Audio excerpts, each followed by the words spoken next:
Hello, welcome to Poetry Changes Lives, my book of poetry and history and thought for the day. As usual, here we are in the garden. It's a lovely sunny day here in London town, and I, for one, am glad to be alive and able to read some poetry on this day. It never fails to put me in a good mood, and I look forward to these sessions. If you go to poetrychangeslives.com, the website, you can read about the power of poetry, and you can even subscribe there to receive a daily email with this reading. It's all for free, of course, and if you want to buy the book as well, you can get it there.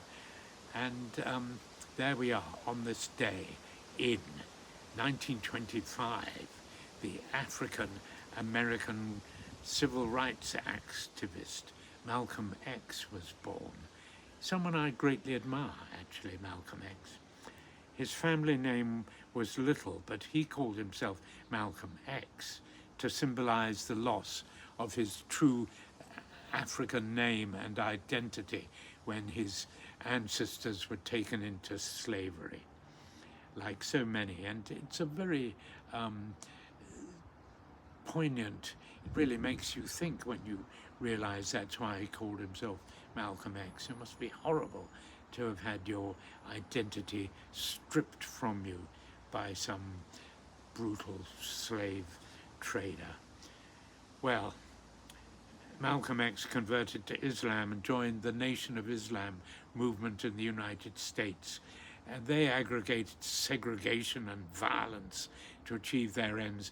And he didn't like that. After a while, he left and joined instead the moderate Sufi sect, which of course is very widespread and a very beautiful way of life in many ways.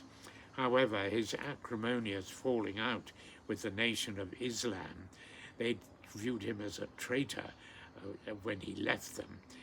It led to nasty consequences because in 1965 he was assassinated by 3 members of the Nation of Islam, and it was a tragic end for a man who really all he wanted to do was further the rights of his own people. And nowadays people see him as a great leader in the struggle for racial equality, but at the time of his life, the press did not give him a good time. Mainly, I can remember those days, and he was not very well liked. But now, I see him, and many people see him, as a man whose intentions were good, although some of his methods were not always the best.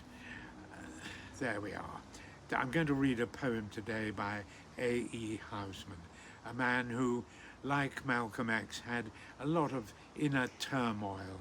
Housman was a very well-educated man, and he was an Oxford Don in classical studies at Cambridge University, I think.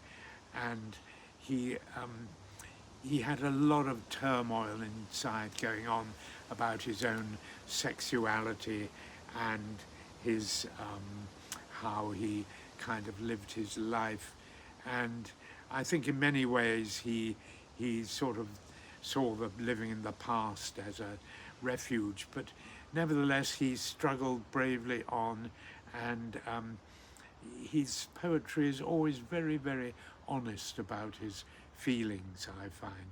Very, very straightforward, and I greatly enjoy his poetry, some of his wonderful, A Shropshire Lad and all that, a beautiful description of the countryside that he knew as a child. And I don't think there are very few people who've ever described the English countryside the way Housman did. And this poem I'm going to read is probably about talking about himself and his own inner turmoil. But It could relate to Malcolm X as well, for that matter, I should imagine. This is called Be Still My Soul. I think it's very fine. Be still, my soul, be still. The arms you bear are brittle. Earth and high heaven are fixed of old and found strong. Think rather, call to thought, if now you grieve a little, the days when we had rest. O soul, for they were long. Men loved unkindness then, but lightness in the quarry I slept and saw not. Tears fell down, I did not mourn. Sweat ran and blood sprang out, and I was never sorry. Then it was well with me, in days ere I was born. Now, and I muse for why and never find the reason, I pace the earth and drink the air and feel the sun. Be still, my soul, be still. It is but for a season. Let us endure an hour and see injustice done. I look high heaven and earth, all from the prime foundation. All thoughts to rive the heart are here, and all are vain. Horror and scorn and hate and fear and indignation. Oh, why did I awake? When shall I sleep again? Gosh, that's very much a soul in turmoil. And Housman, I think he just reckoned he had to keep going, try and deal with his inner demons as honestly and simply as he could, and just try and do the little things every day as well as he could, try and do right with his fellow men. And at the end of the day, that's all any of us can do, really.